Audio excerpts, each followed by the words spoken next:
Welcome to Right on Track, a songwriting podcast. Thanks to Tone for tuning in. I'm Demi Michelle Schwartz, and I'm thrilled you're joining me on my songwriting journey. So kick back and relax, don't fall flat, and remember, stay right on track.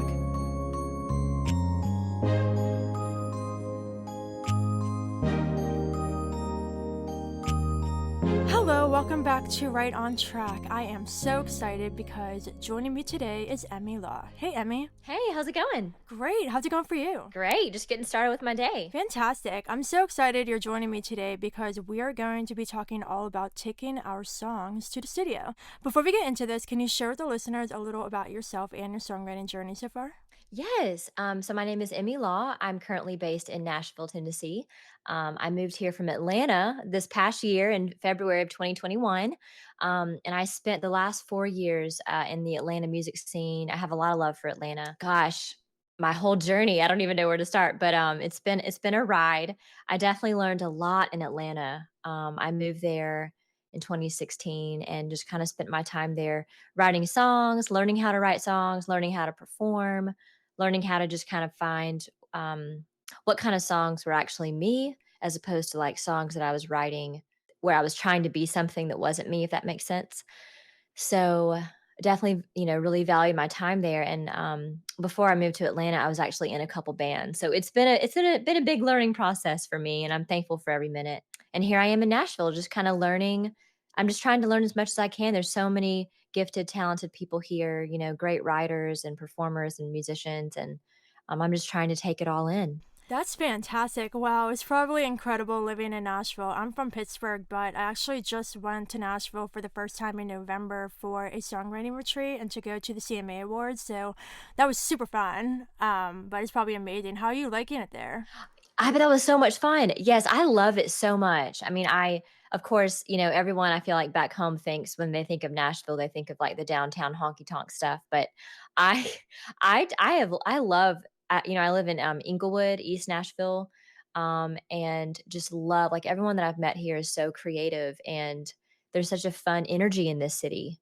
And I honestly do. I love it so much more than Atlanta. I have a lot of love for Atlanta, but I really feel like I fit in way better here. Fantastic. So you mentioned something in your intro that I briefly want to talk about before we get into the topic for today, because I totally related when you said finding yourself and, writing songs that were you and not being something you're not.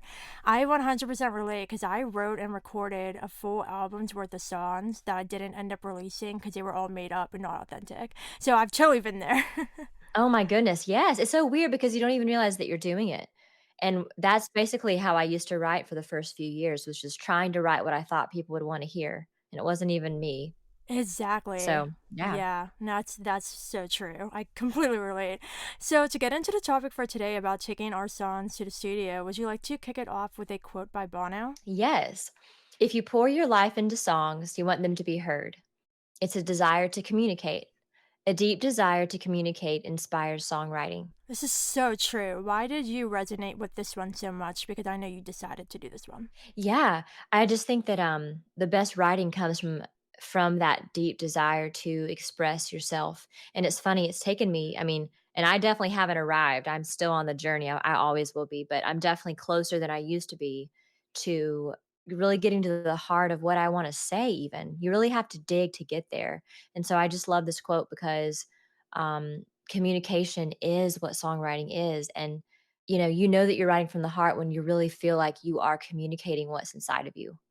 I love that. And I think too, as songwriters, and then for me personally, I write because it's very therapeutic. It helps me process things and all of that. And so I feel like I have a story to tell. And so songwriting allows me to express myself and then deliver that to my listeners. And I also think that when you come down to, communication, that there's a balance between being personal and being universal, because we could write things that are so personal to us, but if they're very personal and there's no kind of universal value to that, then others won't necessarily be able to relate. So I think we have to find that balance between writing things that are meaningful to us while also opening that door for others to experience and relate as well. Yes, and that balance, oh my gosh, it takes practice, doesn't it? Because, you'll write songs and I call them my journal entry songs. I'm like, "All right, that one's for me." Like, I'm never gonna release that.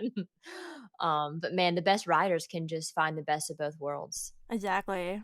What are some deciding factors that help you to realize which songs to record? Isn't this so difficult? I used to send songs to my friends, but I've realized over the years that your friends are not necessarily your fans, and that's okay, and they're also not music critics. So, but they also are a great indicator of just the average listener, just like which one do you like the best, you know? Um, but I like, right now I have a Twitch family, which is great. I stream on Twitch, and what I'll do is I bring the songs to them and I kind of bounce it off of them. And then I also will have like 5 songs in the running, and I'll find a producer that I really trust and kind of get their feedback also. I definitely feel like I can't trust myself to just know which one. It's a hard balance because you get so intimately connected to a song and you don't have that other perspective. So it's definitely important to ask more than one person. I think more than one type of person. That's a great point. I think when I started recording, this was something I did wrong that I realized I'm not going to do again. When I started, I got so excited about every song that I wrote that I just booked sessions when and recorded. And now I have so many songs that I have either fully recorded or are partly recorded that I probably won't release because I wrote more that I liked better and more that I connected with more. And it was so funny. The other day, my producer actually sent me a screenshot of a spreadsheet with all my songs. He's like, to me, what are we gonna do with these? Because they're like all old ones that I'm probably not gonna release, or I can do the whole Taylor Swift thing and down the road, like release vault songs or something. But I've realized that I need to be more selective of the songs I record and like you said, show other people. I've started doing that, showing songwriting mentors that are more established or songwriting friends. And like you said, a variety of people. I've showed songs to my friends that aren't songwriters and artists that just love music. So I think you need that variety of perspective because we could have such a well crafted song that our songwriter friends will be like, oh my God, that is so good. And then you'll send it to the average listener and they'll just be like, oh yeah, that's good. I mean, I don't completely get the whole like concept or whatever, but that's cool. So I definitely think you need to send it to a variety of people to get that wide scope of opinions. Yes, and there's so much pressure on that. Like, think about it, you invest all this time and money and marketing and just everything. You're like, "What's it gonna be?" But no, it's also really fun, and I love the idea of vault songs, like, I've said for the last few years, this is a weird thing to say, but, like, if I ever get, Emmy, you're gonna die in a few years, like, just put everything out. Just record everything I've ever written. Yeah, no, I think that's a great point as well because the songs that we wrote that we didn't necessarily release yet, and the ones that I have just sitting in my producer's Pro Tools that aren't done, like they're not wasted, like there can always be time down the road that maybe something would come up and it would remind us of an old song and you can just release it be like, hey, this is something I wrote in like 2019, but here you go. I think that's fun, having those extra songs that don't necessarily have a lot of pressure tied to them, that we can do whatever we want with when we feel it's necessary. So, once we decide what songs we want to record, something I do is I record a very stripped demo at home and send it to my producer. And if it's a country song, which I'm definitely going more country, so a lot of them are, I'll also send it to my guitarist and we kind of work together to nail down what we want it to sound like before we go to the studio. And that's something I think is super important. So, do you have any kind of preparation things that you do before going to the studio?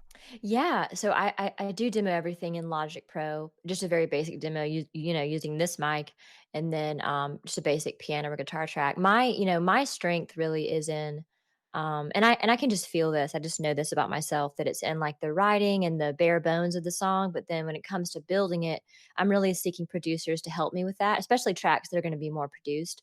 And so I will just send like my recent release Black and White. I just recorded a simple demo, and actually that one still needed like some structure help. So I sent the demo, and then we worked through changing a few things. But yeah, it's just a raw demo that I send, and I usually love the producer to be creative, and then we work together on that aspect of it.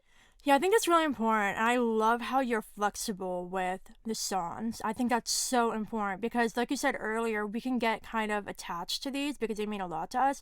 But when you decide to record it and put it out, I think it's really important to listen to your producer and other musicians involved to see if they have any suggestions.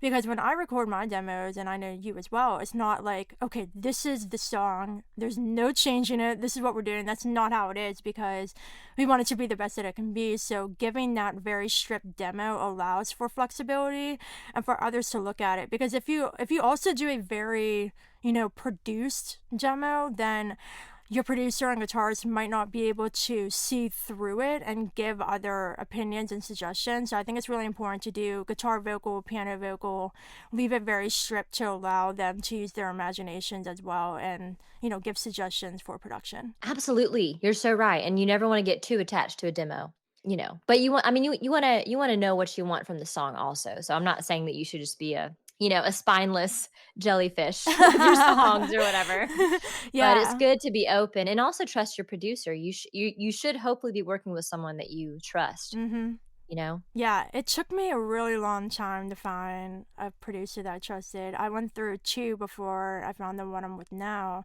And I think for me, something that the other producers didn't do that I felt was necessary for me personally was they didn't necessarily let me be part of the whole production process. I kind of went in and laid down simple tracks and they built it up how they envisioned it, and they didn't let me contribute at all. And that was like a big no-no for me because I usually have very specific sounds in my head, for what I want my song to sound like. Of course, I'm open to, suggestions like we were just talking about, but I do have a clear vision. I think that's important because with my other producers, I did send them reference tracks, which is something else I think is really important. If you have a song you're recording and you have a clear vision, send your producer, guitarist, or other musicians reference tracks that they know. And I did that with them, and they didn't really listen. They kind of did whatever they wanted, and so that kind of sent me off to find another producer that listens to my reference tracks and kind of goes with my vision, but also has space to contribute as well. For sure, yes, and reference tracks are so important, and I'm sorry that you had that experience in your early Don't releases, worry, that's it's so fine. annoying.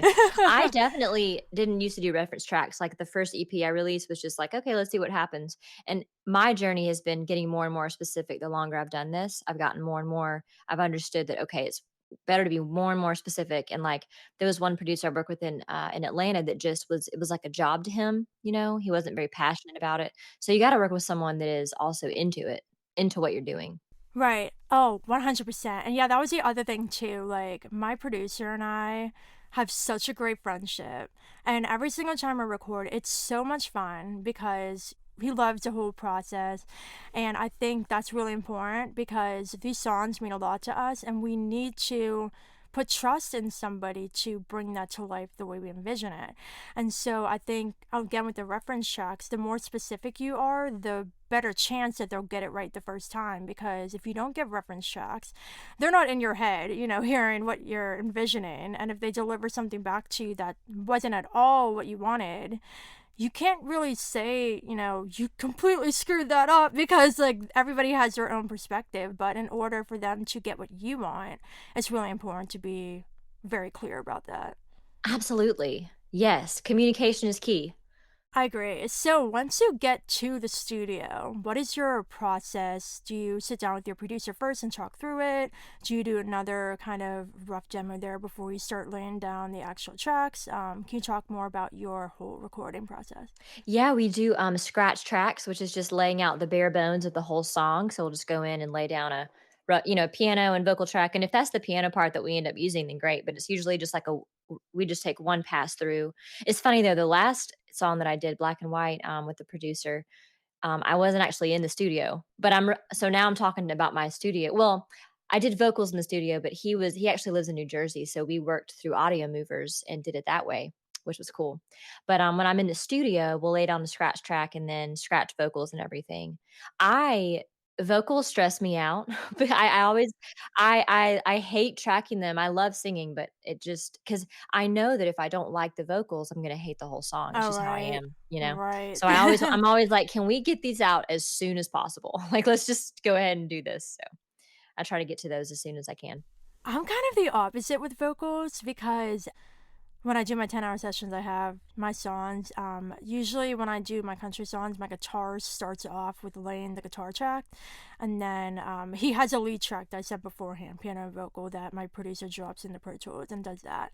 But with my vocals, I tend to wait until like after lunch or even later because I struggle to sing well in the morning. My voice just doesn't cooperate, and it's hard for me to sing lower notes early on, and so you can definitely hear in recordings if you're struggling to hit notes, and that just really bothers me. So I definitely wait until later to sing my Dude, vocals. yes. No, and I'm referring to, like no, I have to sing after, like, 2. I'm the same. I just mean early in the process, like, if it's, gonna take a few days, I'm like, "Okay, how soon can we get to vocals?" No, but it's such a tricky thing, like, I can't sing when I'm hungry, Right. and then I also can't sing after I just ate. Oh So it's like, yeah. we gotta plan this, like, this has to be, like, an hour after I eat, you know? Yeah, it's so annoying. Yeah, no, it's really funny you mentioned about eating because I don't really mind singing after I eat. I usually do, but the one thing that I really screwed up, the one session is really funny. So, I had a session on my birthday, and so naturally we had a big celebration with cupcakes and stuff, and we all ate cupcakes. And literally right after, I went to sing, and my voice was like all messed up because it was icing, and so I had to like take a little break before finishing because I was like not good. No, it's crazy. Yeah, no. It's so the voice is such a delicate thing. It's such an important part of the recording process. Like it's just so important. It's the most important thing to me.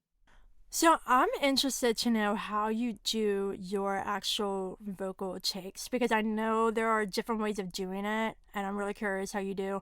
How I do it is I do it in sections. So like I'll do 3 to 5 takes of the first verse, and then we'll do the pre, and then we'll do the chorus. So we kind of go through the song like that. I don't do full runs through the whole song multiple times. I do it in sections. Yeah, it's so funny. I think I tend to be a section singer also, like just do the verse, But I really like the last guy I worked with, Josh Bono. I did vocals with him, and he had me do like 3 full passes of the song just to get warmed up and kind of get into the zone. And I really liked that. Like we ended up keeping some of that. But yeah, I'm usually a section person also. Like I like to just kind of nail it down. But if I was doing like a more of a live take, obviously it'd be a live take, so you do the whole song. But, I think songs that which hopefully in 2022, a few of my songs are gonna be less produced and more kind of hopefully like raw sounding while still produced. Those, I feel like I'm gonna wanna do those in one take just to kinda get the feel. Like, not keep all of one take, we'll probably still comp it and Comp stuff. it, right. But, like just kinda get the live feel. I think it depends on the song for me is what I'm trying to say. Yeah, that's a really good point, and I'm kind of thinking, like, I've never done the full take. The only time I do the full song through is, like, the very beginning when he's doing levels. He's like, "Just keep singing when I do levels," but we never use any of those because we always just, like, comp the section ones, but like you're saying, like, a lot of my songs, coming up are going to be more stripped, they're more country pop, but I think what you're saying with getting the whole live feel and the emotion as well is like really important with doing straight through, which I might try for some coming up. Because when you think about it, when you're singing and you're like, you have a really emotional song and you're singing it and you've reached that last chorus, like you have that build up naturally to like really pour out the emotion. But if you do it in sections, you kind of have to like, not necessarily act, but you need to think about it more. And I've definitely noticed that. So I think from a standpoint of giving it that live feel and emotion, doing it the full way through is actually a really good idea. Yes, and I just think it depends on the song, for Right. sure. It's just so cool the different styles of recording, and I love hearing what your process is. I love hearing other artists' processes. Yeah, It for makes me sure. feel less crazy. Yeah. Oh, yeah. I mean, this is the thing. I feel like it's important for everybody to recognize that whether it be writing a song or recording or whatever. Like, there's not one way of doing it. And I think it's really fun to try things out and find what works best for you, but also give other things a try just to see how like other people do things because it's really interesting. I love learning others' processes too. So when we get into the actual production, like I said before, I'm super hands-on. Like when I did my pop stuff, like I sat right at the keyboard when we were doing the MIDI stuff, and I straight up like played everything like how exactly I wanted it to sound. And so now with like my more country songs, my guitars and I work really closely with getting the guitar how I want, and then my drummer comes in. But I'm still very active, even though I'm not playing the instruments necessarily myself, unless we add piano. I'm still very hands on with how I want it to sound. So, are you as well, or are you more, letting your producer kind of take the reins? Yeah, well, up until now, I've been extremely hands-on, and now I'm kind of taking a different approach where, I it depends on the song 'cause, for my release, Black and White recently, he lives in New Jersey, and we had, like, a lot of meetings about the song, but we ended up going in half and half on it. It was my song, but I loved his style of production, and so I let him have it, and then, I mean, I just let him take it, and then, I ended up recording the vocals here in Nashville, and I sent him some piano parts and stuff, but I let him do his thing, and, like, he was updating me along the way, and I was telling him what I liked and didn't like, but I loved that, and so I think that for my tracks that are gonna be more produced, I just need to find a producer that I love because this is not my wheelhouse, Right. um, as far as all the cool sounds and the beats and everything, and just kind of knowing where my wheelhouse is, but then for my more stripped stuff that have actual piano parts that I have written and stuff like that, then I'll definitely be hands-on, if that makes sense. Yeah, no, it definitely does. Yeah, I feel like for me, like I have very clear sounds and like in my head for my songs, I'm able to communicate like, oh, what if we bring in like the violin here? What if we do that? So I'm able to communicate it, but like I know no production. Perfect example, like I'm releasing a cover of Homecoming Queen by Kelsey Ballerini, which is my favorite country song. And by the time this episode's out, I think it might actually be out. I'm releasing it on Awesome! January 21st. Yeah. Okay. So yeah, it's coming up. But I just got a mix from my producer, and I sent it to my guitarist. Like it sounded really good to me, but I sent it to my guitarist just to see if he had any thoughts, and he was like, "Can you tell him to add more slapback delay on my guitar solo?" And I'm like, "What's a slapback delay?" Like I don't know anything, and I just texted my producer. I was like, "Luke wants a slapback delay. Can you do that?" And he's like, "Okay." So like I don't understand the production terms, and I think that's where it's really important to have a producer that you trust because it's not like with songwriting. Like I know songwriting well enough to notice if something's off or something with the craft or the structure. Like I know that area, but with production I don't know all these technical things to, like I know what compression is and like certain things and reverb, but I don't know it so well to really pick up on those things. So that's why I think it's really important to have a producer that's skilled and that you trust, because what they give you, like you need to trust that that's mastered at the industry standard and all that. So it's really important to have a producer that you trust. Yes, yes, it really is, and it's a learning process for us, I try every release to really learn how to listen listen to a mix and know be able to actually verbalize what I think about it instead of just, 'cause it takes practice doing that. Right. Yeah, I feel like I've gotten better with that as well. Not necessarily knowing exactly what to say, but say I'm listening to the song and there's something weird with one of the instruments, like halfway through the chorus. I can say, hey, when I sing this word, something sounds weird, so can you look at that? Like, I can, like, say where it's happening. I'm also big about, like, my producer probably thinks I'm nuts because I'm always like, can you turn off like the backing vocals just a little bit? So I have like certain preferences, but when it comes to the very technical production things, like I'm clueless. I have no idea. But I think it's important. Like I kind of want in 2022, I kind of want to educate myself a little more, just so when I am giving suggestions, and especially like when I'm actually in the studio and recording things, I can say, what if we add slapback echo here? What if we add more reverb here? Like, I kind of want to educate myself more, because I'm not right now. Life is a learning process, and I'm with you for 2022, absolutely. So during the mixing process, which is really important as well, my producer sends me various mixes and I kind of point things out, and he makes adjustments. So are you active in the mixing too? Yeah, and so one thing I've landed on is always taking, and this is a preference for me. I always want to take my mix to someone that's not the producer, just to get fresh ears on it. But there's a lot of people I know that use their producers to mix, so there's nothing wrong with that. But I've decided that I just that I and I found a mixing engineer in town that I really like, and so I've just decided like I'm going to take all my mixes to him, just for fresh ears, and I really trust him. But yeah, but he will like do a first mix and then he sends it to me, and then one of my songs. I think I've done like 5 songs with him, and um usually, like, he'll give me as many edits as I need, you Right. know? Yeah. Yeah. Yeah, that's important too, to have a producer or whoever is doing the engineering, the mixing and mastering to actually let you contribute because if they send you a mix and you're like, oh, can I change that?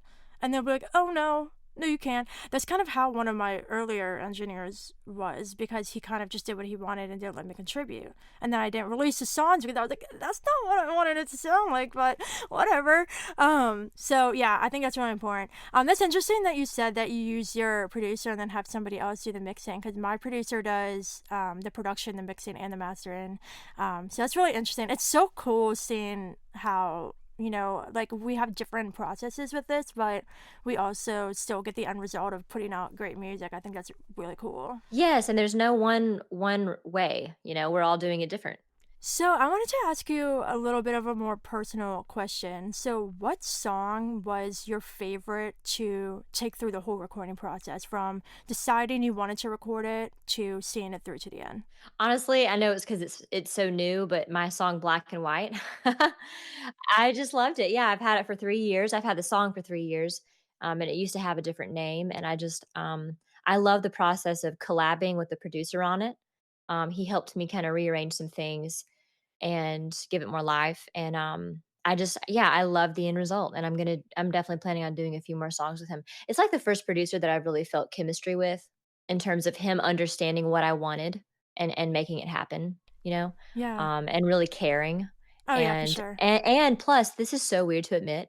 So many of my releases I realize I wouldn't really listen to.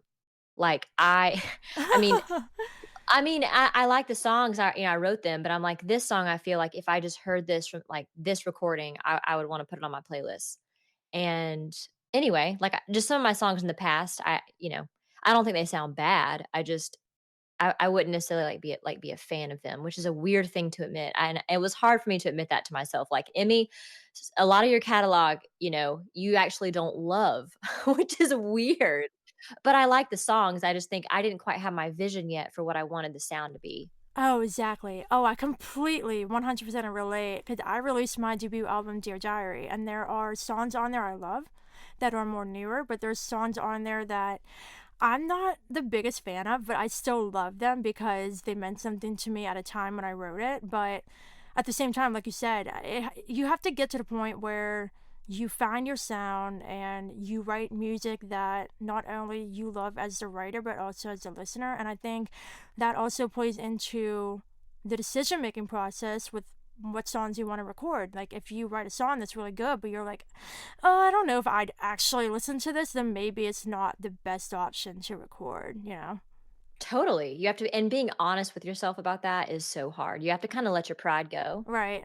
you know, Yeah. Yeah. and just try to see it for what it really is, which Right. is a journal entry maybe, Exactly. or Yeah. whatever. Yeah. Do you have any songs that going through the recording process was extremely difficult and it just didn't flow? Yes, my song called "Under My Feet," which it was kind of a flop. I mean, it had so many hats before it finally got recorded, and the best part is the very end, which you're probably not gonna make it to the end because the song is kinda boring. Like, but I love the end. It, like, gets upbeat, and I'm just like, "That man, maybe we should have, like, just made the whole song upbeat like that," you know? But yeah, it just some songs just don't flow, and instead of taking that as a sign, you try to force it, and you Right. really should never try to force anything. Honestly, though, like not forcing that goes for any part of the creative process. Like, if you're writing a song, like just from the songwriting standpoint, and it's just like not working, like you've been working on a verse for like 2 months and it's just not happening, like why don't you just, set it aside and write something new instead of trying to force it? And like, I think, that's something that I kind of had to come to terms with too, because sometimes we get these fantastic ideas and great concepts and we really want to write the song, but it's just not working. And you have to get to the point where you're okay with just tossing it aside and moving on. Absolutely. Just take a sign. Yes. And I love what you said about putting it aside. Like just letting yourself put it aside and come back to it fresh. Right. Yeah, and it's not necessarily like throwing away completely. Like I've had songs that I wrote, bits and pieces of that just wasn't working. But then later down the road, like you can revisit them and maybe there was a cool line that's like, oh, that'd be like really good as a hook. And then you like kind of like recycle these things and make new songs out from them. So I don't think tossing these songs aside and the songs that we don't choose to record, they're not necessarily like bad songs. Maybe they weren't right at the time, but we can pull things from them to make better songs. So when the recording process comes to an end and we finally get our masters, how does it feel? It does feel amazing, and you go I mean, for me, I go through such a phase of I literally will just repeat the song over and over again. Oh, And, same. like, in my car, and then by the time it's out, you're like, "Okay, on to the next," not really on to the next, but, like, you have listened to it so many times. Yeah. But, yeah, it's been such a good feeling my last few releases, I have just felt like I was proud of it, Mhm. really proud of it, Yeah. and that's a good feeling. That's great. Yeah, I love it. I love the feeling of getting my masters. I'll just blast my ears out with headphones and listen over and over and over again. And like you said, by the time it's out, like sometimes I'm like low key sick of it. Like I'll put it out like a couple months after I get the master, or a couple weeks or whatever, and people will be like, "Oh, this is so good," and I'm like, "Yeah, I kind of like overplayed that. I don't want to listen to it anymore." um, Totally, but yeah, yes. And you have to remember they're hearing it with fresh ears, but right. it's hard to remember that sometimes. Right. Yeah, and I think, the whole fresh ears thing is bringing up the point that I think once we record songs and put them out, they're still ours, but I kind of view it as it's the listener's songs now. So however we felt how we recorded it, however we felt when we wrote it and all of that, it doesn't really matter to the listeners because they're going to take their own perspectives. Of course, it's important to, let them know what it means to you. I always do behind the lyrics videos and blogs and stuff, but at the end of the day, like, whatever the listeners make of it is what's important because it's theirs now. Absolutely, yeah, I totally agree. It will if there's anything that would get you down in this whole process, it's that. It's just, like, the constant planning and, all of that. Yeah. But we gotta remember why we're doing it. Right, exactly. Yeah, definitely remember why you're doing it. And back to the quote, like we want to communicate. When we release these songs, they're part of us that we want to share with the world and communicate with the world. And so I think it's really important to never let go of, the root of why we're doing what we're doing. Yes, absolutely. So, what is your all-time favorite memory from the whole recording process? I loved recording my Bitter Heart EP. It was, before I moved to Nashville, and I came to Nashville to work with a producer, Matt Poole, and it was just really fun staying it was fun being in this city knowing that I was gonna move soon and just, being in the studio with them, and, I wanted to do my vocals differently than I'd ever done them, which was just I just recorded them all, like, a lot of times and panned them and everything, and so, yeah, it was, like, a really tough studio session, but I felt like I really grew as a musician and an artist, during that week of recording, so I would say my Bitter Heart EP. That's awesome. Yeah, it's hard for me to decide, but I feel like I keep going back to my song LA Will Wait for Me, which I co wrote with my friend Madison. And when we wrote the song, it was like during when the pandemic was still like really hitting. And we both have strong ties to California and we were really missing it. And so we wrote this song, and it was one of those things where it was like a really therapeutic thing that we just really bonded over and wrote the song, and then we kind of just let the song go. But I think I kept returning to it over and over again, and I think that's a good mark of like a good song as well, of wanting to record it when you keep singing it and singing it over and over again.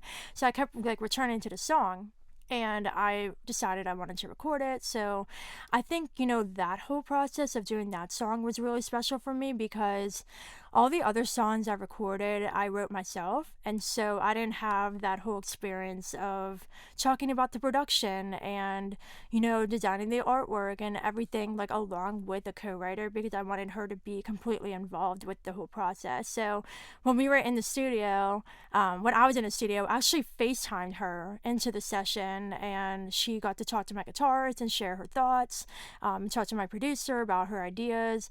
And I just thought it was like really special, like sharing that with not only my producer and my guitarist, but also my co writer as well. And so I think that is still like a very special experience for me.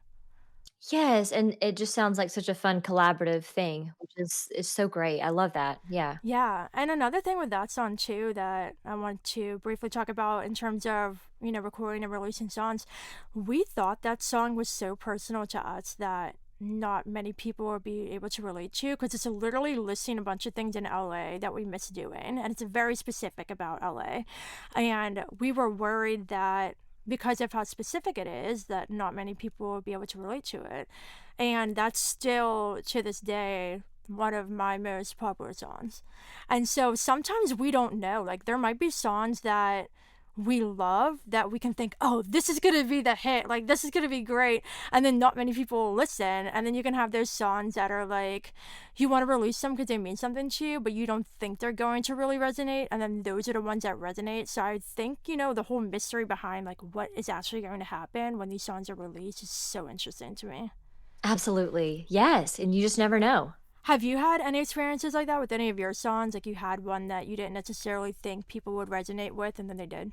You know what? Yes, I think that from my Fairyland EP, I there are some favorites from that EP from some people that are, like, on my Twitch channel. But, yeah, my song "Outside the Lines," yeah, I found that some people really liked that one. I kinda thought it was just a little, singer-songwritery acoustic thing that wasn't very interesting, but, some people really like it, so yeah, That's awesome. Yeah, yeah. I love it. I love how we have the mix of, songs that we love, that everybody loves, and songs that, we might not love the most, but other people love. I think it's awesome because all these songs mean something to us. Like when we take them through the long process of recording and releasing and all of that, they mean something to us, or else we wouldn't be doing it.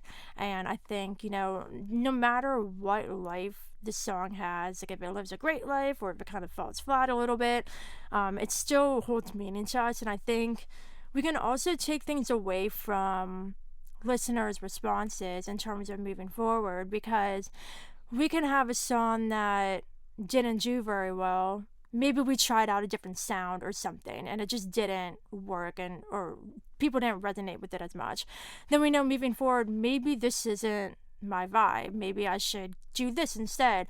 So I think, like me, I'm like still very early on. I released my first single at the end of 2019. You go, So girl. yeah, thank you. So I'm still very new. So I started very pop, like very contemporary pop, and now I'm going more country. And so like I feel like I'm still finding my sound, and I think releasing songs that have these different sonic atmospheres can allow listeners to see like, oh, this is what she did. She also did this. She had a piano ballad. She had a country song, and then see what people are resonating with because I can take that and like continue to do what I love to do, but also take into account what the listeners love.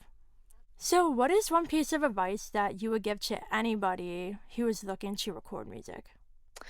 Well, I asked this girl, once for advice. I really admired her, artist thing that she had going on, and she sent me an email, and I printed it out, and one of her big things was just to be fiercely authentic and just don't quit. And it sounds so cliche, but just um, expect for there to be failures, and learn from them. And you really kind of have to have thick skin and just go into it knowing that your idea of what was going to happen is probably going to be broken down at some point, and that's how we grow. That's been my whole journey. I've been doing this for like 8 years, and it's just been one big breakdown after another. But I've always become better from those. Right. Oh, I love that. Honestly, like saying be authentic does sound cliche, but that's the first thing I say. Like, just be authentic. Because the thing is, too, if you start looking at what's number one on the charts and like what's on top 40 radio and all that, and you start to bend your process to fit that, that's not going to be authentically you. All of those songs made the charts because they were unique in their own way. And I think, it's hard to put out music sometimes and not see it perform well.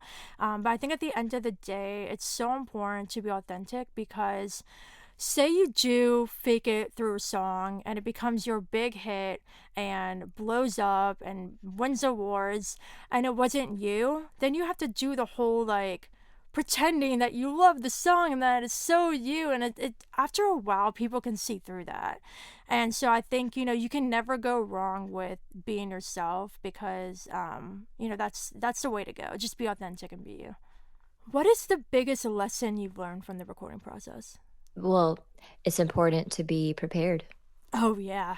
when you go in there and, Yeah. cross every T and dot every I, because if you don't, not only will you not perform as well, you won't get what you want from the song. You have to really think through what you want the end product to be and then work backwards and how are we gonna get there, have all that figured out Right. before you get in there. Yeah. Yeah, that opens a whole other door because when you think about it, like when you're recording, like time is money. Like you're paying these producers, you're paying the studio musicians, and the more, solid you are on either your performance or, making sure everybody knows what they're doing, things just get done quicker, more efficiently. It saves you time, it saves you money, you get a better product. Like, no one wants to go into a session and do like 50 takes on one song when you could have done like 3 songs in that time. You know what I mean? Yeah, so honestly, like, that's something we didn't touch on earlier, but it's so important to rehearse and like rehearse your like singing, like your vocals too. Like, I, for a really long time, didn't do that because I was like, oh, I wrote this song. I don't need to like practice it a million times. It's in my head. But then, like, when you're actually recording the song, like, you need to deliver it in a way that captures emotion and, really brings out the story and shows your personality in many ways. And so I think you need to practice your songs the way that you want to actually record them, not just wing it. Yes. Amen. Amen. So, Emmy, it was lovely having you on the show. Are there any other thoughts you would like to share about taking songs to the studio?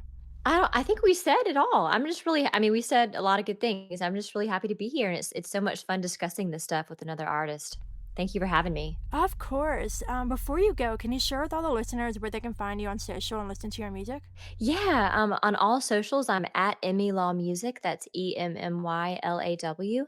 I stream on Twitch 2 days a week on Sundays and Mondays, and that's twitch.tv/Emmy Law Music. And then, yeah, I'm on Spotify and all the platforms, and I'm going to be putting out a lot of new music in 2022. Fantastic. Well, I'm so excited to hear all your new music. Thank you so much again for joining me. Listeners, thank you for listening to this episode all about taking songs to the studio. And of course, until next time, Stay right on track.